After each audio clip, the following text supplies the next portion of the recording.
devam eden üzücü hadiseler, çatışmalar bölge insanı üzerinde bir takım olumsuz etkiler doğurmaktadır. Sadece bölge insanı değil, yani Doğu ve Batı tüm halklar, toplumlar üzerinde gerçekten de birçok olumsuz etkiler bırakmaktadır.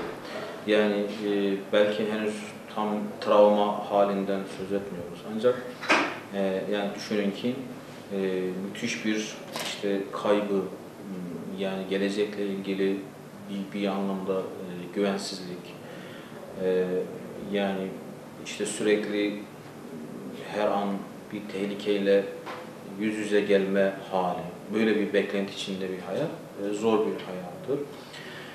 Ve bir kere yani bölgede eğer bir sorun var ve bu sorun çözülmek isteniyorsa olayın mutlaka psikolojik olarak da irdelenmesi gerekmektedir. Yani bir yerde siz sorunu çözmeye kalkarken o bölge halkının psikolojisini de bozuyorsanız, psikolojik sağlığını bozuyorsanız aslında bu çok da yani makul, çok da isabetli değildir. Dolayısıyla yani mevcut çatışmalar tabii ki olumsuz bir şekilde etkilemektedir bölge psikolojisini ve bu anlamda hem bölgede yaşayan fertlerin kendilerini yani sağlıklı kılabilecek yani bir takım davranışlara veya bilgi birikime yönlendirmeleri hem de oradaki devlet veya diğer güçlerin bu konuda bir şekilde bir rol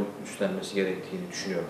Yani bölge insanı için bir umutsuzluk hali var mı? Tabii ki var. Yani acaba bundan önceki hayatımız bundan sonra daha zor mu geçecek? Veya bu çatışmalar hiç bitmeyecek mi? İnsan kayıpları veya maddi kayıplar hep böyle artarak devam mı edecek? Veya bu bir gün bize veya şuna veya yakınımıza da gelir mi gibi. Yani bir takım umutsuzluklar, karamsarlıklar tabii ki artarak devam edecektir. Bunun her yaş grubuna etkisi farklı olacaktır. Yani çocuklar için bu gerçekten büyük bir facia demektir.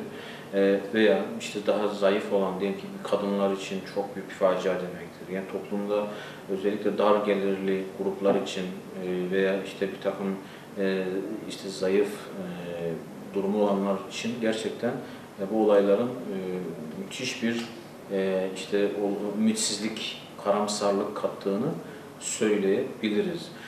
Yalan haberler, o yalanı yayan kişiler için aslında en kötü sonuçlar getirecektir. Çünkü yarın o yalan haberleri yayan kimselerin yalanları ortaya çıktığında toplum artık onların doğrularına da inanmaz hale gelecektir. O yüzden yalan sadece İslam'ın bir şekilde çok şiddetli olarak yasakladığı bir olumsuz davranış değil. Aynı zamanda medeni toplumların da bir şekilde reddettiği bir bozukluktur. Yani bu çatışmalar devam ederse JITEM'li veya o dönemin yani bir yerde kimin, niçin, ne adına, nerede öldürüldüğü veya kimin hangi kumpasla gittiğinin çok da belli olmadığı o dönemlere tekrar geri dönüldüğü kanaatini oluşturacaktır, uyandıracaktır. Bu bir vakadır.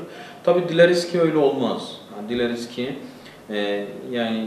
tekrar o kanunsuz, hukuksuz, acı ve gerçekten dehşet verici olan o yıllar tekrar yaşanmaz.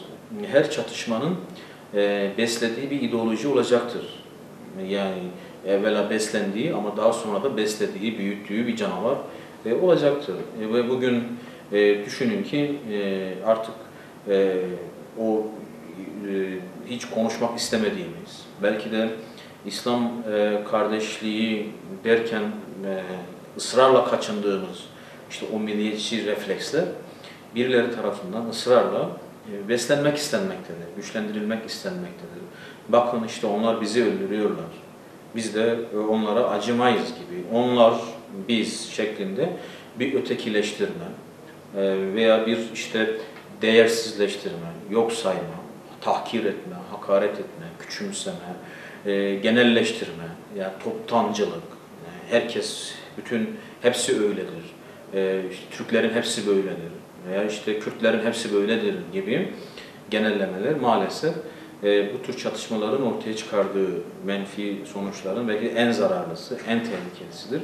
Milliyetçi akımlar tabii ki bu çatışmaları hani bir yerde gözetlemektedir de. Yani hani bir şekilde böyle şeyler sanki kendilerini ayakta tutuyormuş gibi, kendileri için lazımmış gibi bir yandan da sürmesini dahi, yani tabii bu belki bir ciddi manada bir şizofrenik haldir veya bir kişilik bozukluğu ciddi manada, ama maalesef bu tür çatışmaları kendileri için yani bir yerde bir fayda, bir çıkar olarak görenler dahi olacaktır maalesef. Geçmişte karşılaştığımız şeydir bunlar.